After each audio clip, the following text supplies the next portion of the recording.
So insurance can get very complicated for a lot of people, right? It's just because they have their specific ways of doing things. And who you're working with, so we call them AOE service providers. AOE meaning additional living expense, right? You have your three players within this. Typically, you have your insurance companies, so your Allstates, your USSAA, all of those things, and then you have your AOE service providers, AOE Solutions, CRS Temporary Housing, about 10 of them in the US. They handle about $30 billion. So pretty crazy.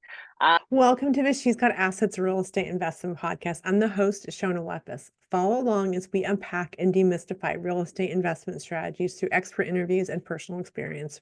From how to find off-market deals to creative financing to long-term and midterm rentals, we aim to educate and inspire others to gain financial freedom and generational wealth through real estate.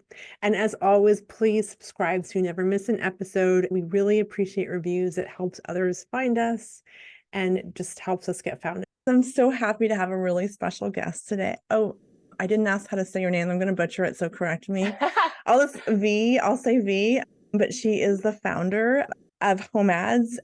It's a startup that focuses on midterm rentals. They're doing really cool stuff. I'm so excited. This is my favorite topic. I could just nerd out on it forever. So Vi, if you want to do like an intro and how you got started, and then we can go from there. For sure. Thanks for having me, too. So yeah, Homads, we are a insurance-focused booking platform. We help people find temporary homes in a wake of a disaster, a loss of a home. Obviously, our background started in the midterm rental side of things, which is why there's a lot of interest as we talk about that today. Awesome. So yeah, I'm curious, the origin story. Did you have a midterm? What was the need that you saw? Because it's no easy thing. It's not a small thing to start. Yeah. Yeah. Sometimes I joke around saying, I'm so glad I was naive when I first started because I didn't know what I was getting myself into. I didn't have the technical background back then. I do now. But when I first started, I started out as a host. I was backpacking Europe. Yeah. In my 20s, did not need to, I was the digital nomad persona. I just needed my laptop. I was helping manage editors. So I just had a hard drive and a laptop and I could be anywhere in the world. And I said, at the time, my partner was someone that was a teacher. And so he had the whole summers off. So we're like, let's just go somewhere for a whole 3 months. And so we were I believe I was in a hostel and it was the middle of the night in Spain. And my septic had backed up into the house. And it was the worst thing. So I was calling plumbers in the middle of the night, and it was a weekend, obviously, because anytime you do short-term rental, it's only the weekends that you're really booking the most. And I was so frustrated because I was thinking, man, it would have been so nice had it been someone that was there for a month, because then they would be like, hey, you know what, the water pressure is really low. You would hear something. But of course, it only happens on the weekend. So I was like, this is such a pain in the butt. I wish I had something that was just the duration. I don't even have to think about it. No resets or anything like that. And so when I came back, I was like, you know what, I'll just sign up for something like that. I'm sure there's an alternative that is midterm rentals. And back then it was 2016. The term midterm rentals didn't exist. Wasn't even. So it wasn't, right? People Yeah. were just learning how to rent out their property. And the whole home sharing concept was new. And so we're definitely way before our time. We had actually coined the term medium term rental or midterm rental in MTRs. So it's really crazy for me to even see there are MTR midterm rental conferences, books, all these things, because we struggled so much at the beginning of actually getting people to understand the concepts of it, because some parts is regulation side, some parts is behaviors. What are your renters like, or what are your guests like? What are the things you got to worry about in terms of like landlord and renter rights? How do you cover yourself? What are their needs? So it's just so much that you just change just a small duration and it changes so much of it. It's so subtle, but it's such a game changer, right? Exactly. Yeah. Man, that sewer, I feel like, yeah, I have a sewer story. I had a new property and I'm like, I tell people like, stay at the property, right? Make a meal, see what you're missing, the colander, the spaghetti opener, can opener. And so I gave my daughter a bath and I saw the water. It was like really slow. I'm like, oh shit. there's something going on with the Yeah. drain, right? And I'm like, call my plumber. I'm like, can you just snake it? No big deal, right? He gets Yeah. over there and he's like, I put 30 feet of snake in and you need to do some kind of power wash thing. I'm like, and Oh, I had this wow. rented. I had guests coming in 2 days. So we had to do a soup major back. It was like a major thing in Yeah. 2 days. And it's, man, yeah. As soon as I got it Yep. done, nothing like a deadline. I'm like, I need this done. I have people, I am not, they're driving cross country. They're a nurse. I'm not going to reschedule. Wow. It was my Yeah. first guest in this unit. Oh, wow. But I think it speaks to the whole, like, and I talk about this with midterm, right? If there's a problem, people are more understanding if they're there for a while. They're going to see the signs versus Yeah. if they're there on vacation, they want like everything inside. I've had to go buy a fridge at Yeah. Costco, like on a dime, right? Because the fridge broke. Oh, Um, yeah. so The you, level of needs is different for it's sure. different, and it's people are there to work and they're not expecting this kind of luxury experience with hot tubs and Yep. fire pits and all the fancy stuff. Exactly. Exactly. So to go back to your kind of story, so you saw this need, and then was it just like, I'm going to throw up a website, or how did you land on? Yeah. I'll share a short, almost embarrassing story where I went to my friend, and I had been out of college for several years, but I had known him, and I said, "Hey, you did computer science. Does that mean you're a developer?" That was literally my question to him, right? I'll give some context of where we are today. I rebuilt our site. I am like the technical person on for Homads now, right? But 6 years, 7, 8, however many years now it's been, I had absolutely no clue. So I just assumed, oh, it would just cost a couple of $1,000, like maybe $3,000, put Just up a website. It won't be that bad. Not understanding like the teams that run Airbnb or VRBO, that sort of stuff. Like just the concept wasn't there. And so I just thought it'd be a lifestyle business. I just thought, we'll just create something and then I can use it. And I believe I was the second customer.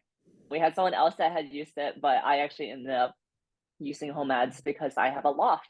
And the top loft, I had a bedroom and then I had my master. And this is actually a very funny story when you think about it from a founder perspective, was I remember I had a co-founder at the time, and she's not with us now, but at the time we both had our properties, and I said, "Hey, list your place on HomeEd so that we can use it." And she was like, "No." She just did not want to do it. And I was like, "Wait, if the founder doesn't want to do it, why would a user do it?" And so that's when we realized like that trust was a big thing. And Mm. so I a lot of HomeEds for the last several years, we bootstrap majority of it. It was funded by HomeEds. I would have people, I house hacked, right? And so I would have people come in and I would start understanding who was renting. And then what relationship do I have with this person? How is that different from a short-term rental? And I really loved it. I still do, mostly it's midterm still, but I would hybrid it where it'd be like, you know what, these are good months to do short term, or I'm just tired of having someone here. I just want someone in for a couple of days. So I really understand it from the host perspective a lot because for the last several years I've been doing that. But yeah, it was definitely a learning lesson of putting yourself in the same shoes as your users, or it be renter or host. I love that because I think you have that like really hands-on experience, and like you were filling a need that you saw, right? And I think that's why a Yeah, lot of things are born, like Airbnb, right? They had a need and that's where that came from. So yeah, no, I used to exactly. do web design like back in the day, like hand coding page. Very, and then it was back when CSS was like a new thing. Just I don't do that anymore. Now it's all WYSIWYG, but yeah, it's a Yeah.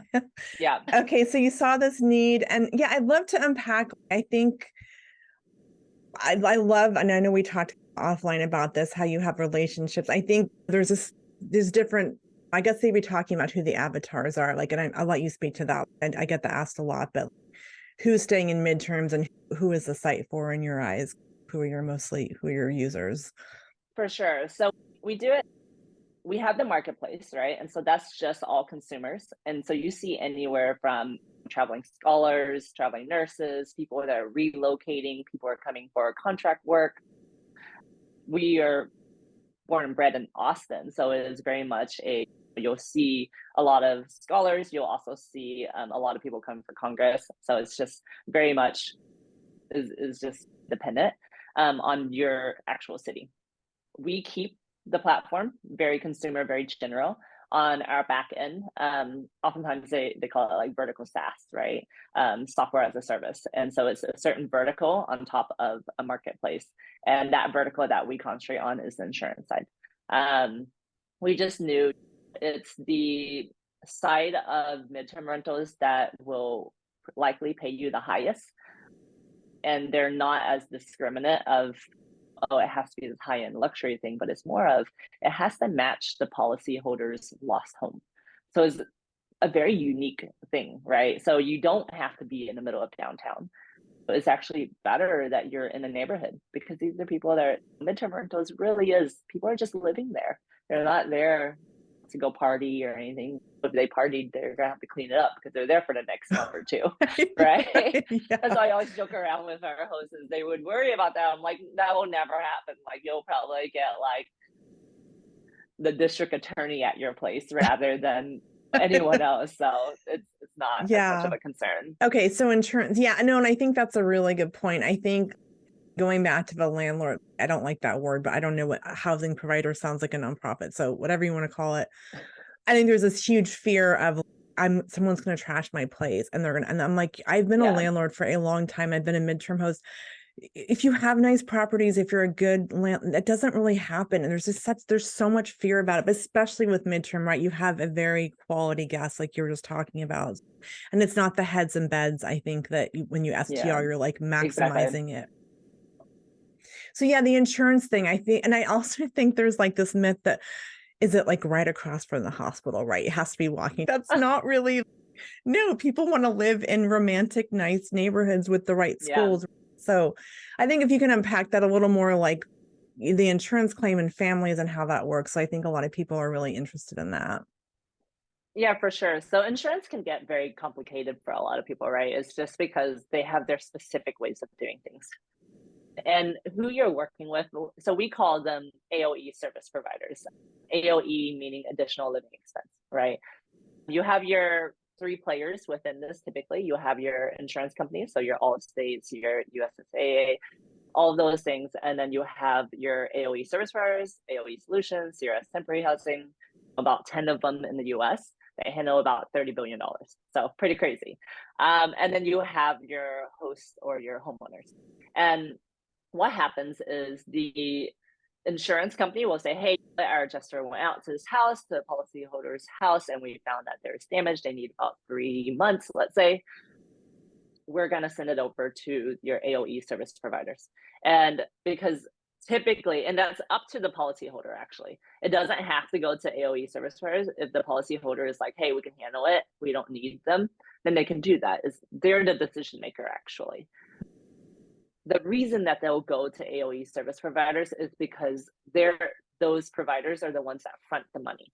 Insurance will then reimburse them later. So from the host side, you're not interacting with the insurance company, right? Because the service providers are the ones that are paying you first. And then they can then say, hey, you know what, let's get reimbursed there.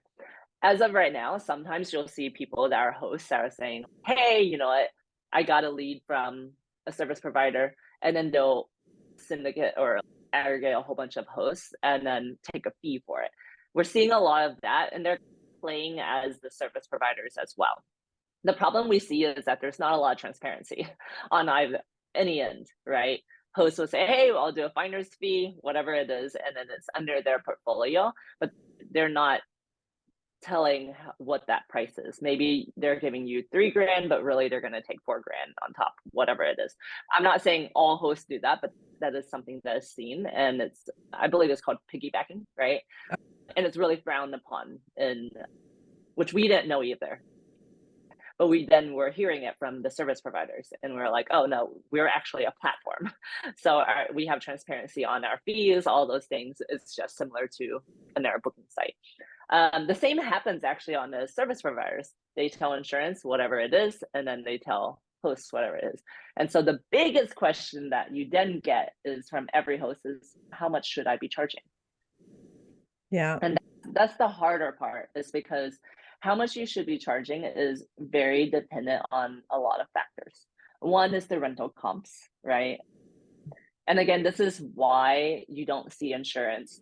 Yes, if the policyholder says, hey, I'm going to rent an Airbnb or a VRBO or whatever it is, then they have to go with that. But typically, it's very difficult to do this because they want to understand addresses. They want to see how far it is from the zip code of your lost home. They want to see what are the rental comps.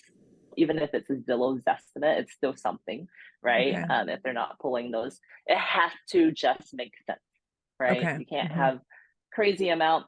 And then two, it depends on the policyholder's terms. If they buy insurance and they have a huge award amount, then the adjuster will be like, it'll fit the 7 months they need and they have extra for this and that. Okay, then 10 grand works okay.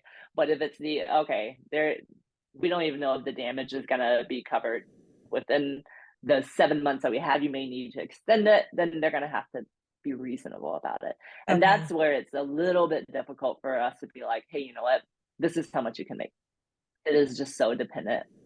It's also dependent on supply, right? Let's say that it's a house like that you can find tons of supply for. You can find tons of listings that really match the same one that was lost.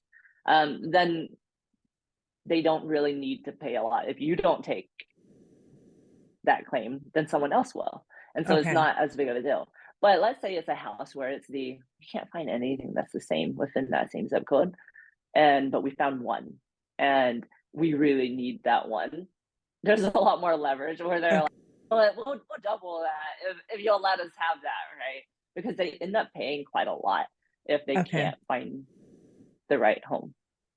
That makes a lot of sense. I think that is like the biggest mystery. Everyone knows insurance. Everyone wants the insurance claims. And I think that's interesting. So like to unpack the price, I mean, when I see, I'm like, okay, you look at your baseline for midterms, it's like X, and some markets it's 2X that. Like, is there any kind of framework or tools of like, how do you even know what to charge? I have my ways, but like, how do you, or when you're new people on your platform?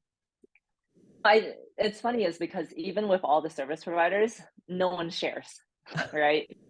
There's two ways of looking at it. One is if, let's say, the largest player shares how they get their estimates of how much they'll pay out, that they can also get in trouble saying they're setting the standard in the market. And then it'd be like, oh, and then everyone else will try to be competitive within that. And so then it's, okay, you're charging it this way. And you did that as a way to get everyone else to do it, right? So that's one, being careful on that side. And then insurance is all about like avoiding being sued for one, right? So it's like, they don't want to play with that. The second part of it is also, it's secrets within the industry, right? One, that's what makes them competitive from another. So that's a part where, again, we do want a little bit more transparency within that. Just even similar to if you look at Zillow and Zestimates and MLS, right? Like all of those things, that data, it is kept in a certain group and only certain groups would know that. And then Zestimates made it where it's, hey, this is very transparent. We're giving you like what the records are and predicting it out. And that's what we're seeing here is we want it to be where people are a little bit more educated of, hey, what is insurance really paying for this? What's reasonable? What can I expect? Because a lot of these aren't just people like me initially that were house hacking, right? They're people that have portfolios that need to be able to say, hey, I can predict how much I can likely get if a percentage of my portfolio is midterm rentals and I'm doing it mostly for insurance, right? And that doesn't exist today. You can't really predict what you can do. And there's also disasters. That's another part that's it's predictable and unpredictable. It's predictable in that there will always be disasters. Right. It's unpredictable in where it happens and how it happens. And that's, if you want to look at it from a bigger perspective too, is like being privy of that in terms of understanding weather, understanding locations based off that. Like if you talk about travel nurses, you're like, oh, I want to be close to a hospital. It's like how people try to predict that. Mhm. With insurance, it's a little bit of, you think of the first wave of it, which is the direct disasters, right? Hurricanes happen when there's water, right? Whenever certain things like that. But then there's also secondary parts of it too, right? So, for instance, like you get surge storms with a hurricane that's more inland, or winters are really bad. Like understanding how weather has changed, particularly in Austin. We had historically high summers, like high temperatures during the summer, and then also extreme winters. And so the secondary thing that happens is for the summer, ACs break. When ACs break, water damage happens, you got black mold, and then you're out of the home, right? Same for winters. If the infrastructure is not there, which in Austin that was true, is that we don't have insulation on our piping. So pipes burst, more water damage. So it's like really the city from a very different perspective. You're not thinking of tourism anymore. You're now thinking of casualty, right? What happens in those instances. And so then it's okay, you just happen to need to be a home within that zip code. And so in some ways, that's why we like that we can help people understand that vertical, but then we keep it, consumer is that you can't be like, oh, I hope that you gotta diversify it and have people who are like, hey, I'm coming from Australia doing like an on it program for the next 3 months, which we've had people do that. And I just need a place to stay for these 3 months, or we're meeting at the Capitol for however many months. I need just a place to stay before I go back home. So it's just different criteria of things, but insurance just happens to be the most complex one. That makes sense. And it kind of brings up the question that when you're underwriting or thinking, I get the question, what makes the best property? I'm like, well, if you're going after the nurse avatar, like a 1-1 is amazing because you can probably 2x your cash flow.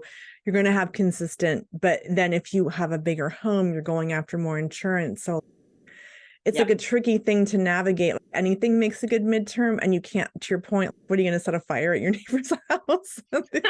Totally joking. But you know what? I think there's this idea that, I've coached students and like I got this insurance claim and they made this $6K a month, but it's, you might not get that next time. So I think you have to be conservative when you're underwriting. So do you have any metrics on, I don't know. It's just like a funny thing, right? Because you can't predict, like you said, but like when you're looking at a property, should I make it a midterm? And I think you're saying like you need to be flexible, and that's the beauty of like your platform, is that you're getting the consumers and the insurance in the same group. Yeah, and the thing is, like, midterm rentals is really at a stage where you do have to diversify a lot. And even honestly with short-term rentals, that's why you're seeing the growth of midterm rentals, is because hosts are saying like, hey, I really got to diversify within my platform. If I rely on one and something happens there, that's my cash flow. And so it's the same in midterm rentals too, right? Like you start understanding seasonality in different ways. For instance, people move a lot during the beginning of the year because they get their jobs. And then during the summer is because then they can move the kids. And so it's like you start understanding seasonality in very different ways than you would if it's only tourism. The positive part is that because people are starting to understand what midterm rentals are, they are the ones creating demand, right? So for instance, the insurance companies before, they could be like, oh, you need 3 months, here, stay at extended stay. And then the policyholder would say, okay, great, that's my only options. COVID happened and they're like, I saw my friend and she stayed at this really awesome place. That's a midterm rental and I want that. And so all of these service providers actually came to us and they said they're demanding midterm rental is this huge thing. So it's actually the policyholder that's pushing that demand, right? Because again, they're the decision maker, not the insurance company. The insurance company just has to say, hey, we approve it. But the policyholder that really needs to be like, hey, because they can go to any of those AOE service providers and then the policyholder can be like, oh, okay, thanks for helping me, but you know what, I'm actually going to stay here. and then they end up losing that lead in some ways. So that's really who you're selling to, is the policyholder. Interesting. Okay, that makes a lot of sense. So I guess are there certain, I feel like people ask me a lot, like what amenities and how are you furnishing or what? I'm always like, you don't need a hot tub or a fire pit. But what are some things that are like, for me, it's like parking in a fenced yard. That's washer dryer, right? Those are two: parking, fenced yard, and pet friendly. That's one of the hardest things, is pet friendly. People lose their home, that's part of their family, right? And that's actually very difficult for a lot of people, is because a lot of people are strictly against pets. Sometimes if it's like a certain type of rental, is because then if someone's allergic or something like that, it's really difficult for them too. But when it comes to insurance, that's one of the highest needs they have, is like, hey, they have dogs, or they have a cat, or whatever animal that they're bringing along.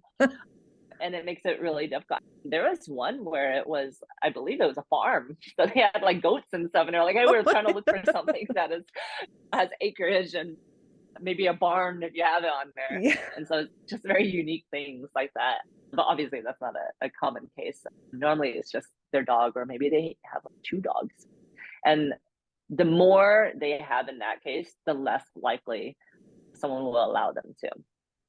That's changing a little bit. I see that hosts are more open to that now, realizing that's an amenity that's really necessary, right?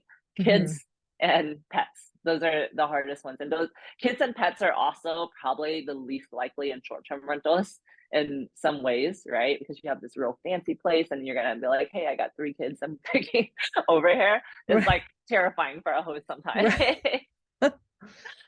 Yeah, no, the pets thing, I think there's just so many stories of like pets just, I don't know, they're gonna eat your house or something, and I'm like, you have extra hair and you gotta steam clean your carpets, like, and to me, I mean, even with nurses, they're like, they're part of the family and they're companions, right? Because they're away from their family. So I think there's just so much fear around pets, and charge a pet rent, have an addendum. Do you have any tips on protecting yourself? Because I've always loved pets and people are very afraid of them. Yeah.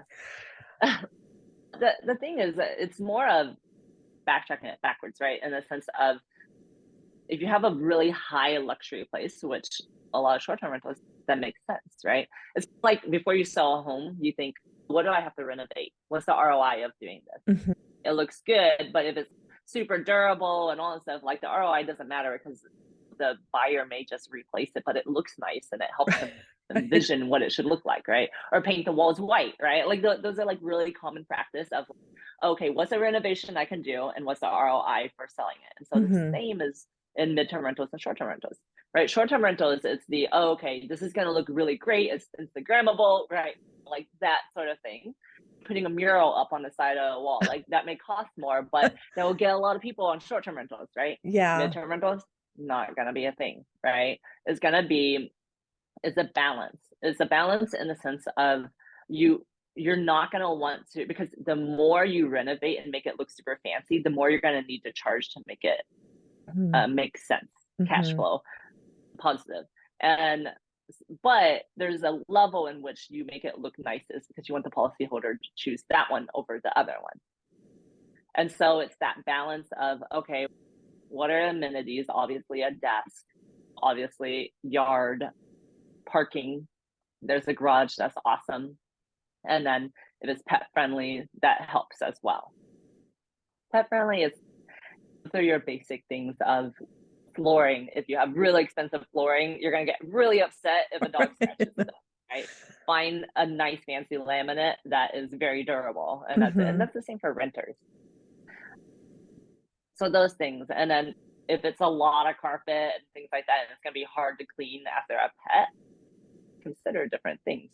Dogs, I used to have a Great Dane, right? If he gets sick, he'll take out rugs, man. He'll take it all out. So it's just one of those, it's just a casualty of pets, right? And so if something gets taken out, make sure that it's easy to replace, right? If you have carpet, you can't replace it. You have a rug, replace the rug. Yeah.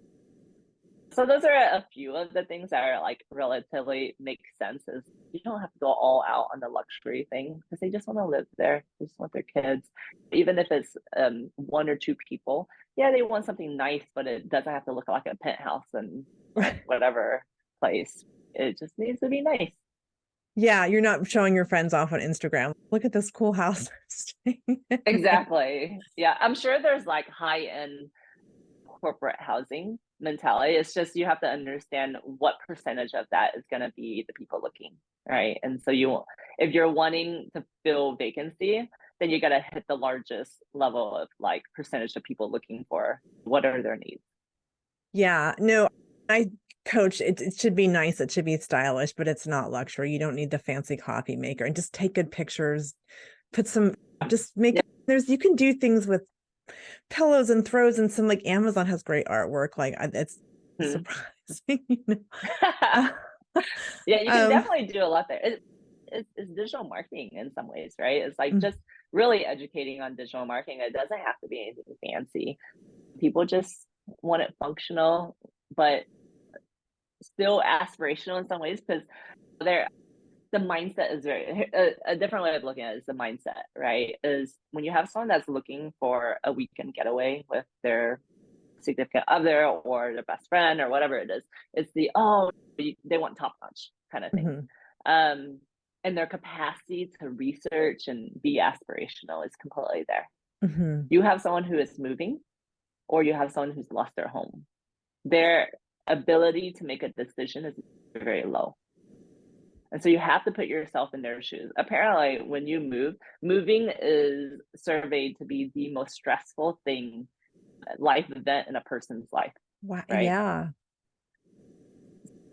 If you think about that, it's okay, moving, you talk about moving with friends, a lot of times they'll be like, oh God, I don't want to talk about it. They're so stressed out about it, especially if they did the moving themselves.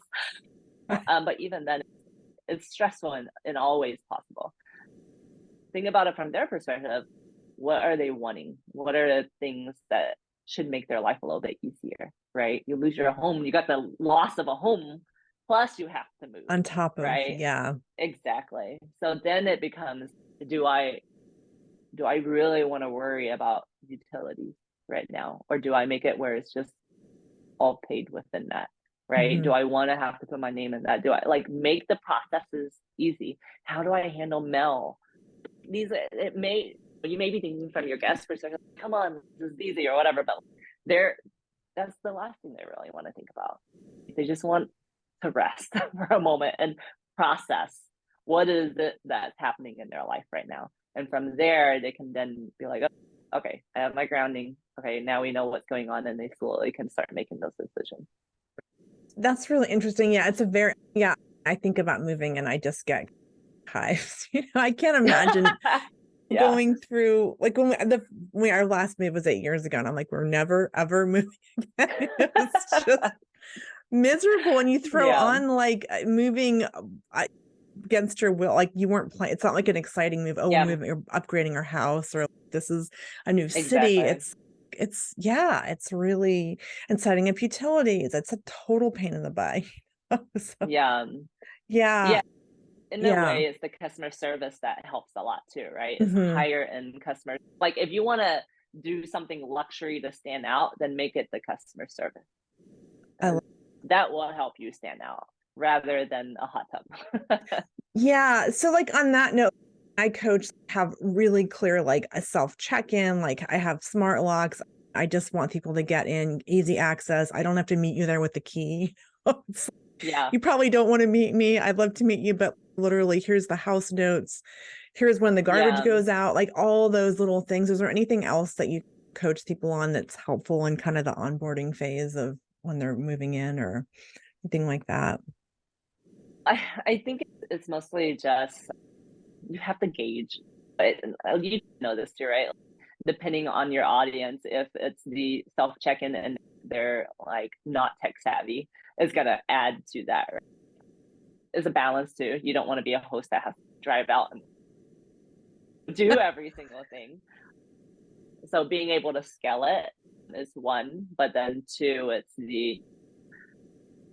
I think especially if you have approval already from the insurance company or service provider, all of it's booked, everything is good, is ease. One is not giving them too much information, because then that's like data, what was it? Analysis paralysis or something like that. I always forget the term, right? Totally.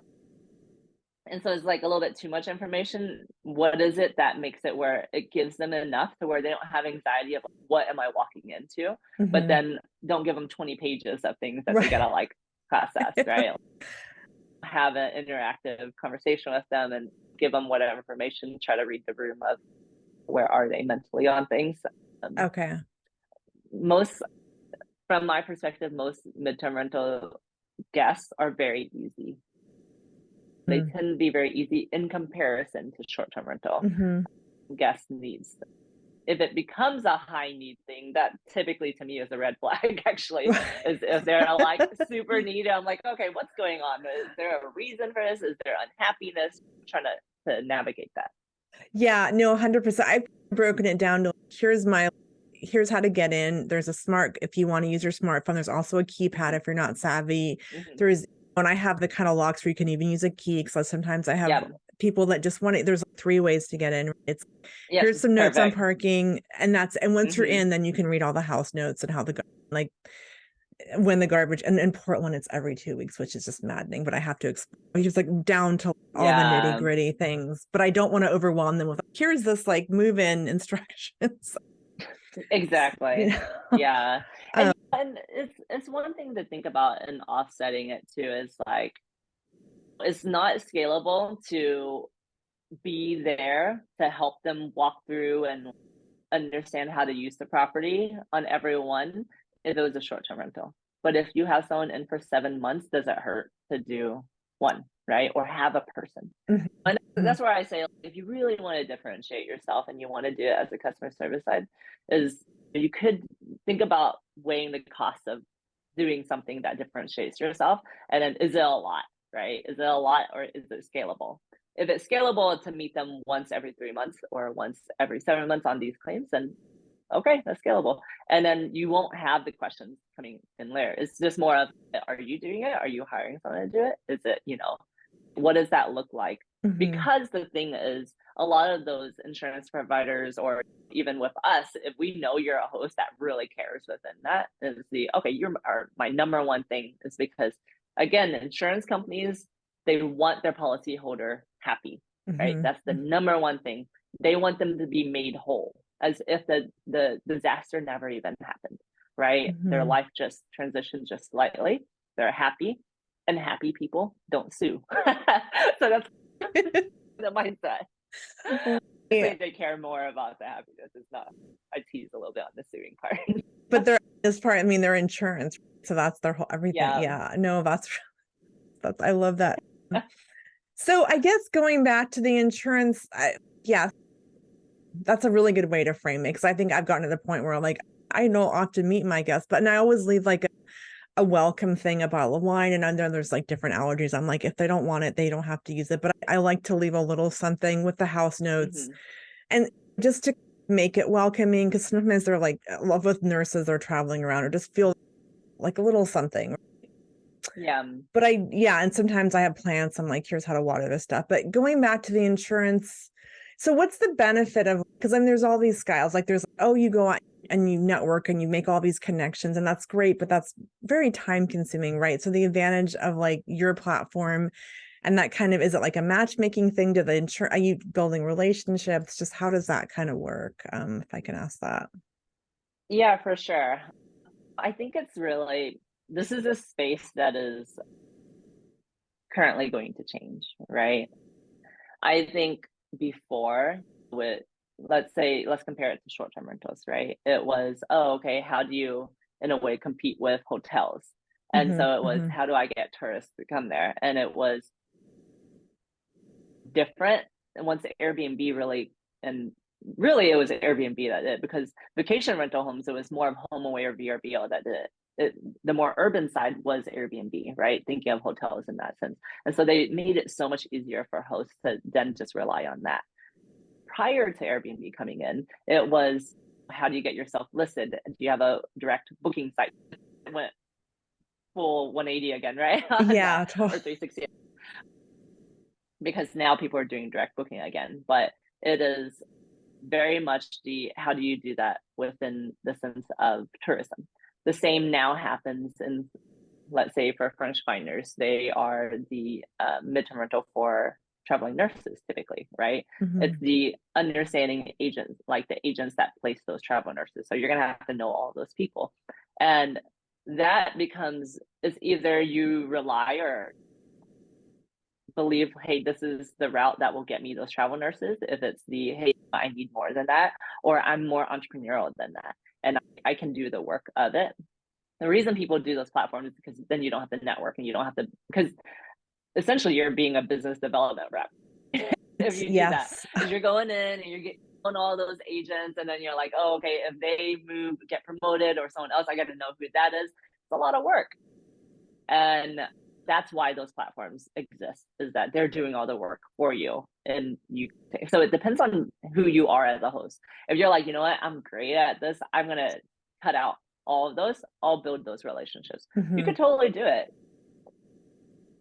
Eventually, though, it does become where those players, and that's my prediction in terms of the midterm rental side, is that there aren't too many strong key players that are taking over that. And you're seeing a lot of these people that are popping up, they're saying, hey, I can do it. Someone's going to come in and they're going to make it a lot easier, right? But it's such a early growing space that right now is the Wild West. I have people that can go and be like, hey, you know what, I'll look at recruiters and see where are they placing, or relocation specialists, who are they doing, or with realtors. It's like you can network with a slew of them. It's just, or even in the tech scene, right? In Austin, what accelerators are there so that people are coming in, their companies are coming in.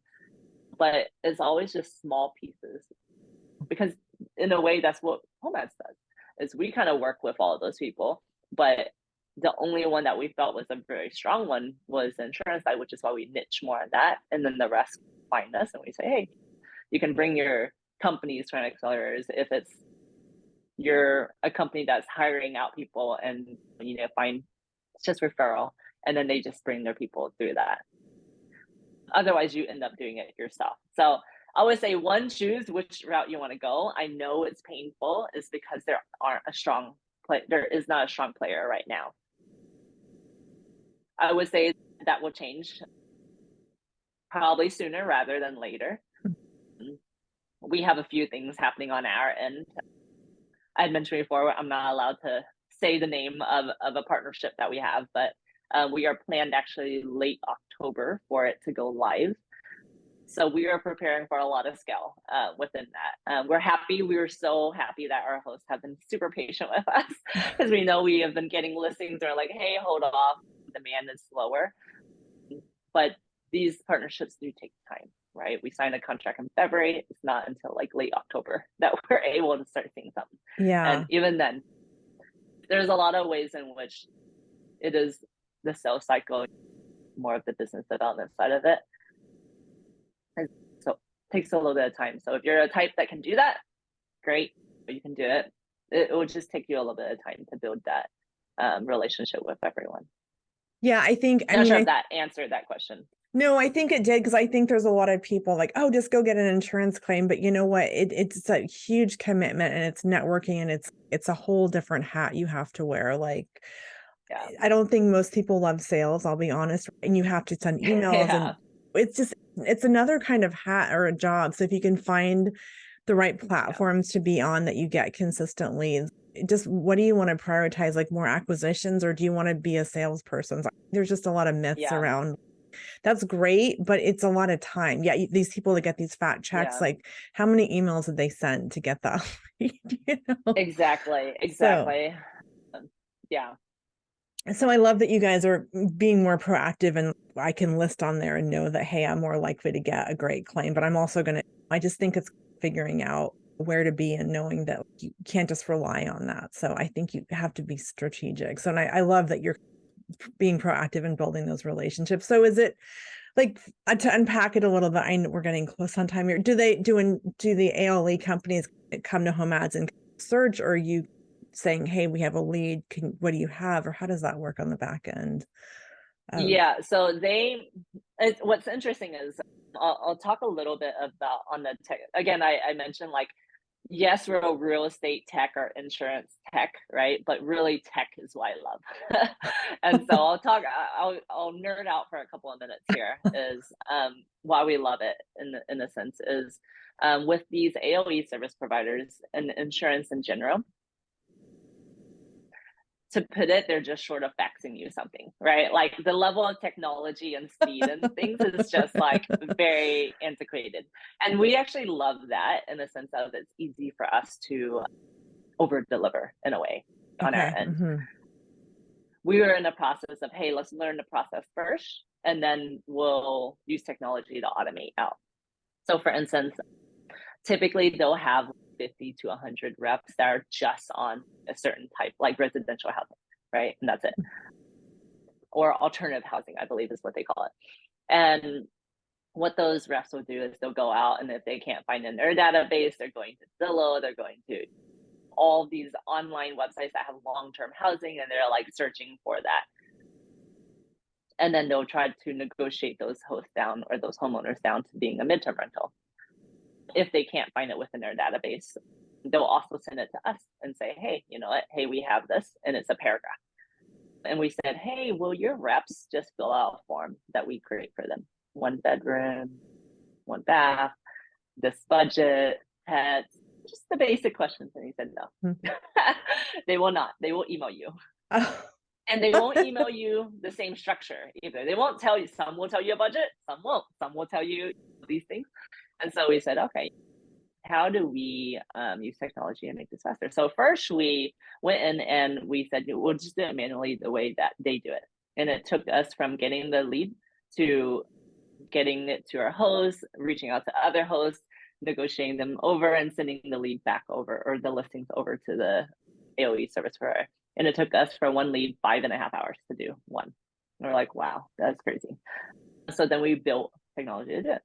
And we said, okay, for every email that we bring in, it'll automate it, it'll parse out the information, create it as structured data so it hits our records. Any record that we have that's in a certain zip code will automatically send out to all of our hosts within 10 miles of that zip code. And so what went from 5.5 hours went to 25 minutes because speed is so important. And so we said, and then, but from our end, we'll then send an email as if we are that person that did it manually and said, hey, here's all the listings we have. We write it out as if it looks like an email, but it's really just our technology doing it. You got to be clever, right? Oh, that's brilliant. I love it. That's really, yeah.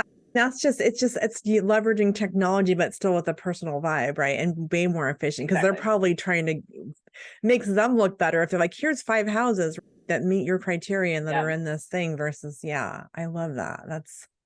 I love technology. I'm a super geek. Yeah, I can talk about it all day.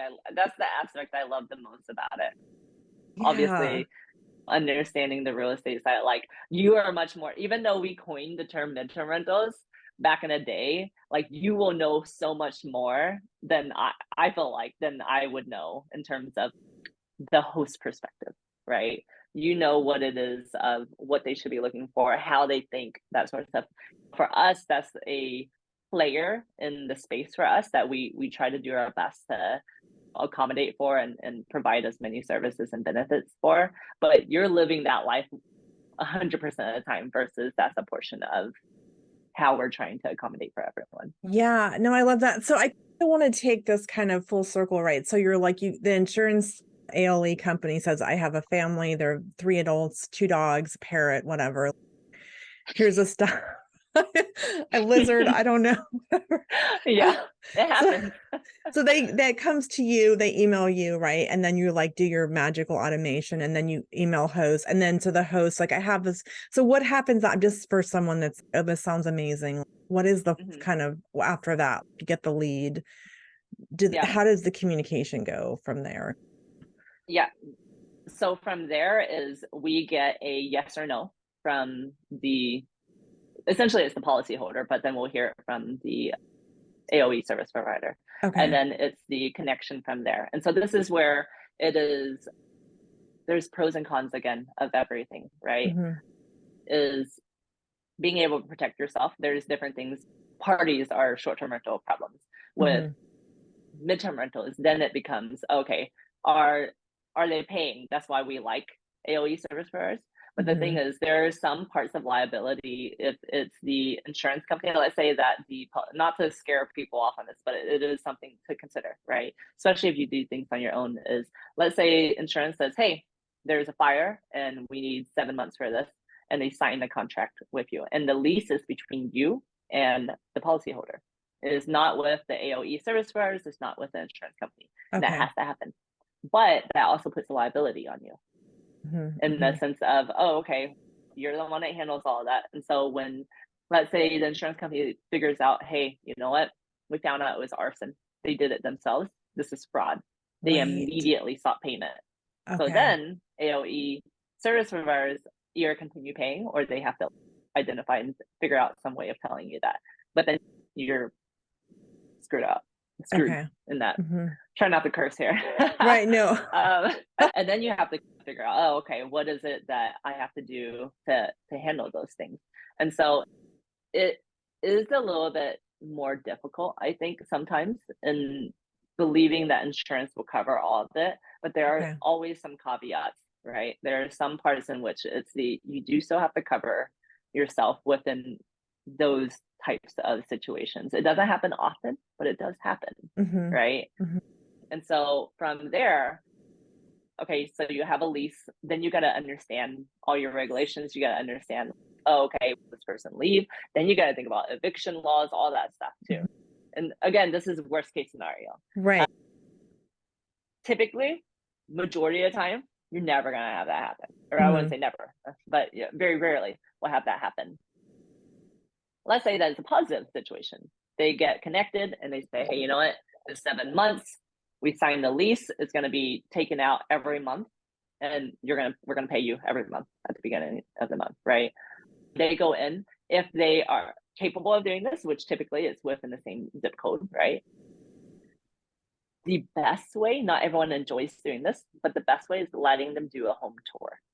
And why you want that is because, let's say they said they love this space, and then they go and they realize it's so close to the airport and it's so loud. I've been living here and it's driving me nuts and I can't sleep here. Yeah.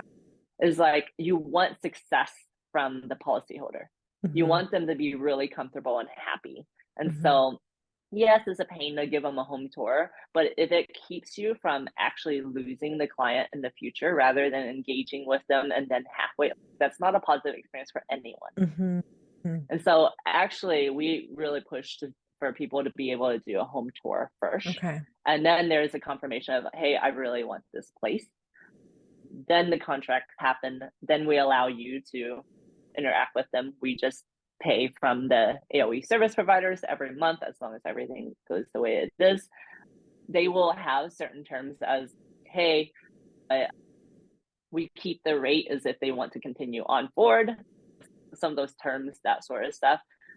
Or you just say, hey, I only have it available for these 4 months. And then after that, I'm doing whatever with it. Yeah. It just has to be upfront. There's like some terms of, hey, 30 days prior, I need to know if they're continuing or not, that sort of stuff. So there's a few terms and things to have to navigate within that. But again, I'm giving a lot of edge cases. Typically, it's a real straightforward, hey, it gets chosen. They're happy with it. Here's move-in day of when they prefer to move in. You go meet them if you can. You get them in. The end of it, you check in every now and then. As a host, I'm like a little bit particular. I don't like annual leases because I like my property to stay in a certain shape. So being able to schedule like, hey, I'm going to have a home cleaning come in, right? Within this duration. And small things like that, they would love it, but then it makes me happier too. I'm not horrified of what's happening in my home. So it really is your basic thing. It's just more of the beginning part is there's some caveats of, oh, okay, who's paying who has to do the lease contracts, that sort of stuff. On Homads platform, there are some legalities of it too, when people get scared of evictions and things like that, is like when you book through a platform like Homads, it is a license to lease, not necessarily a lease, right? Okay. And so then it becomes less of a landlord and renter situation and more of a criminally trespassing kind of situation, right? Which is just like an Airbnb or anything else. So it falls within that category because you're doing it through a platform. You end up having a lease though, that's whenever it gets into a certain mix again, right? But if you have the records on Homads of conversations, things like that, it helps with your case of, hey, this is the situation. It's as much data as possible, right? That then police can go, or code conduct, whatever it is, or city code can look at and then assess that situation. Again, not trying to scare, but that's where my head always goes, is like we want to talk about those and address those situations because we don't want our users to ever have to go through that. The best case scenario is you just have someone and 7 months later, every month you get paid a decent check. A lot of insurance companies will pay by check too. We obviously will direct deposit and all of those things, but yeah, that is a common practice as well. Okay. Well, no, that's, I mean, I think you really have to have eyes wide open, and this is all calculated risk, right? Like you just have to understand what it is. So that brings up a question though. I'm come from a long-term kind of landlord background. Are you screening like traditionally? I mean, I always have a very formal background credit check. Are you doing that with insurance claims as well, or is that a little bit different? So within Homads platform, we use IntelliRent, which allows you to screen your renters, right? Okay. I always suggest that. We always suggest that, one, you stay within the platform. Like we've had people that will then come to us and says, hey, someone scammed me and I found them through this platform and they were upset. And I said, did you use our platform? Did you use it to book? And they said, no. And I can't help you. There are reasons why we tell you to use our screening. There are reasons why we tell you we escrow the money. We hold on to that money until you move in. And then when you move in, you need to tell us within 2 days, this is not the place that I decided that was on the listing. That was the accuracy of it. Exactly. And so there are reasons to use these things because rental scams happen all the time. It's right? really common. I get calls and I'm like, they're like, you sound like a nice person. I'm like, yeah, I'm not a bot. I'm not going to send me. It's shocking that it still happens. And people apparently fall for it because they wouldn't be doing it if there wasn't a market. So yeah. Really... So I would still suggest like screening, even if it comes from insurance, because they're going to put it on you still. That's why companies like Homads have to exist, is we have to show, hey, you still have to do this. You can't just trust that they'll do this, because the insurance company also has to trust that person isn't a scammer or arsonist or whatever it is. And then once they figure it out, you need to make sure you're protected in certain ways too. It's the same for short-term rentals too. You got to make sure you're protected with insurance and all of those things. And we've seen a lot of bad behavior, I think, in the last couple of years of COVID and all of the craziness of that. It tends to happen a lot whenever the economy isn't great. People get desperate. Bad behavior happens. So I would say always cover yourself when it comes to screening, making sure your lease actually is covered, making sure that you communicate through the platform so that they can see records of history of communication. That's really important in these cases too, because when it comes to a legal matter, you want to know what conversations is happening. You do that from a landlord and renter perspective, all they see is a lease and that's it. The communication isn't the same. And from a legal standpoint too, text is not always recognized in court. And so us having it on the platform, everything they message out also gets email is supported, but not always through text.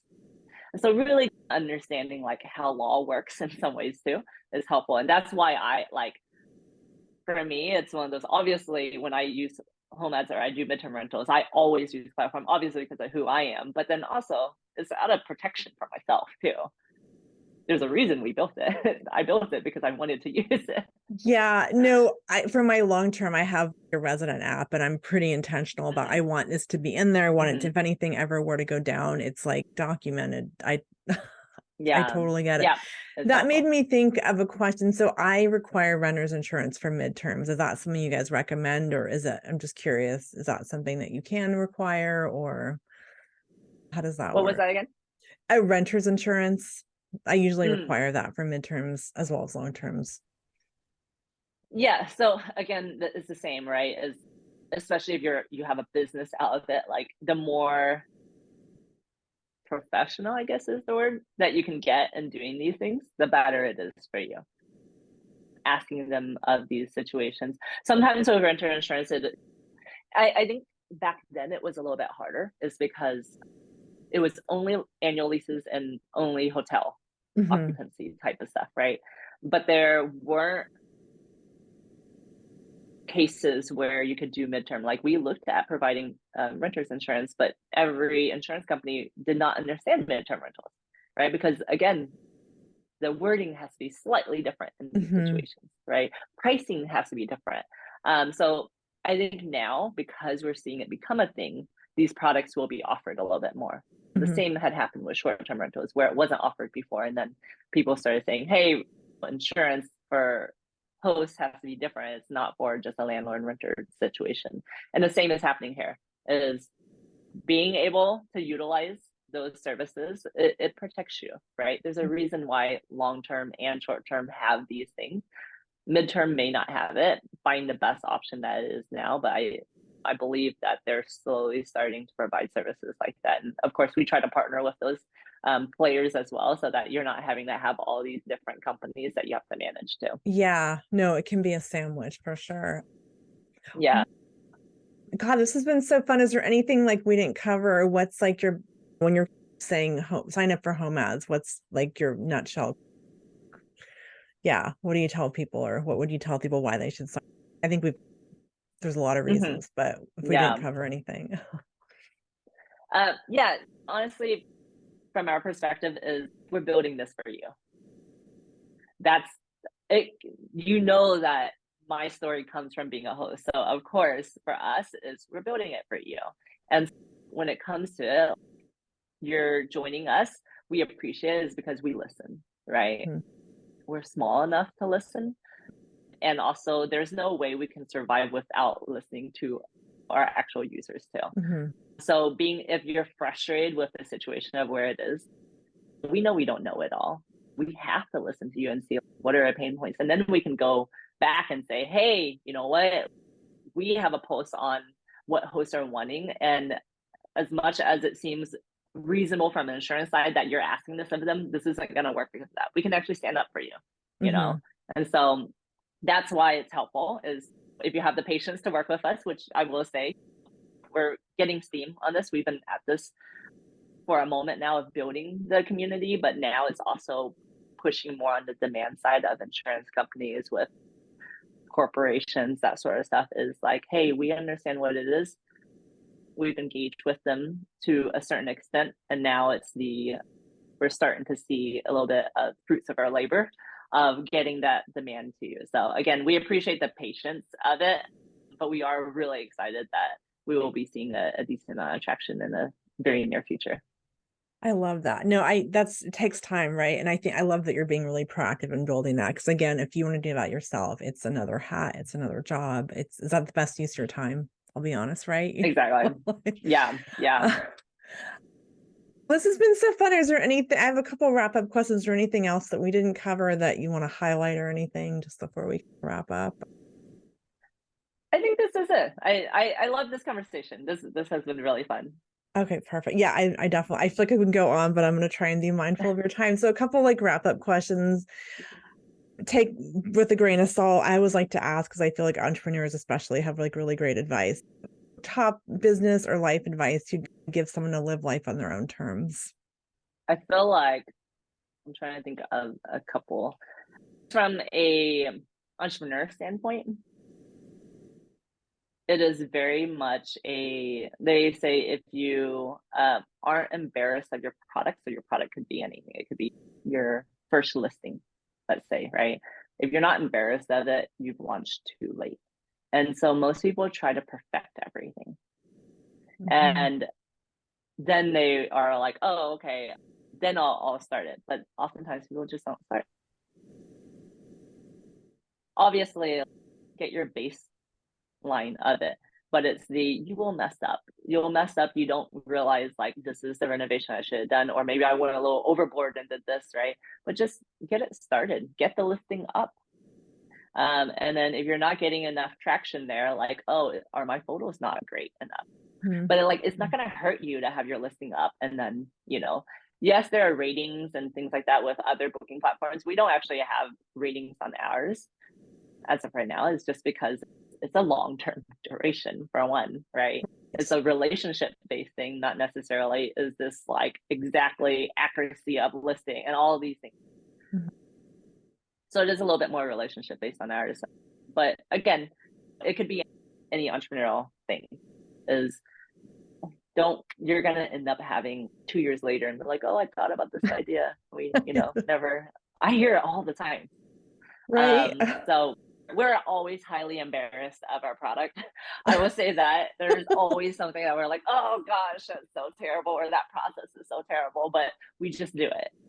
Is because it's better to execute than it is to have it perfect. I thank you for saying that, because I just launched a new course about buying your first investment, and I feel like I'm like flying a little bit. So I really need Yeah.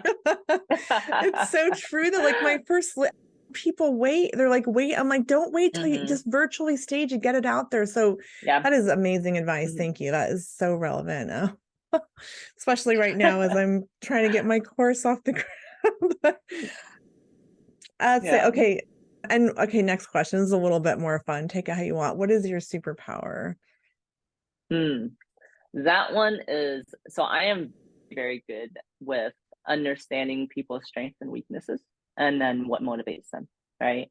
I am always there's some people who are just great at sales. They can pump you up, get you to the right answer and close, right? I wouldn't say I'm a closer in that sense. I'm a partnerships win kind of situation. I love it when it's with Homads. We bootstrapped, right? But we had a lot of people on our team prior to COVID. And I still decently will have people. And the reasoning is not because we're paying them top dollar. Startups, you can't pay top dollar. You can't compete with the other companies. But it was understanding what they really needed. What do they want to be in their life, in their personal, in their business, and everything?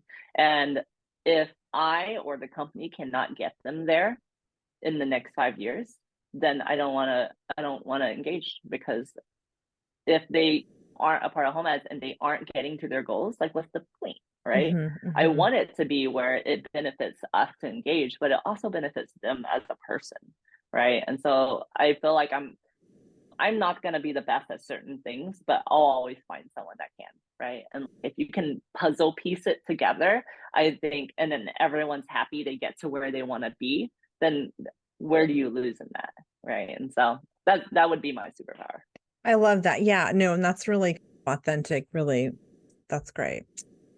Okay, last question. Again, this is a wide open one. Like a book or a podcast or something that influenced you. The entrepreneurial journey it's always a wild ride. So, yeah, for anything. sure. Two of my favorite books, maybe not the entrepreneurial space that you would imagine. And the first is Man's Search for Meaning. I'm not sure if that is, let me see. I'm gonna forget what who the author is. I have like part of it, but I always butchered small details. But essentially, I believe he was like a psychiatrist who ended up going through like the Nazi camps, right? Lost all his family. And the book is not about that. It's actually about how he found meaning in being there. And so a lot of this speaks a lot to hardships and struggles and how you move forward. And if you're an entrepreneur, sometimes you will have those moments. sometimes I'm like, I don't want to do this. It's like I just want to sell this and I just can't be relate done, at all. right? So it was such a lovely book, and being able to find meaning in the smaller things and just in life. So I thoroughly enjoyed that, especially when you have historically loved what you've done, and then there is a moment when you start questioning it. That was it for me. And then I was like, why am I doing this? And then you start realizing it. Mm-hmm. Second book is Give and Take by Adam Grant. He's an organizational psychologist. You can tell I like human psychology a lot. Yeah. And this one is about people who give, people who take, and people who match. You give me this, I'll give you that. And it talks about the trajectory from a long-term perspective. They talked about medical route, but it applies to all, where it's like first 4 years is medical school, and then residency and all that stuff. And they said first 4 years, the takers won. They were the highest performing.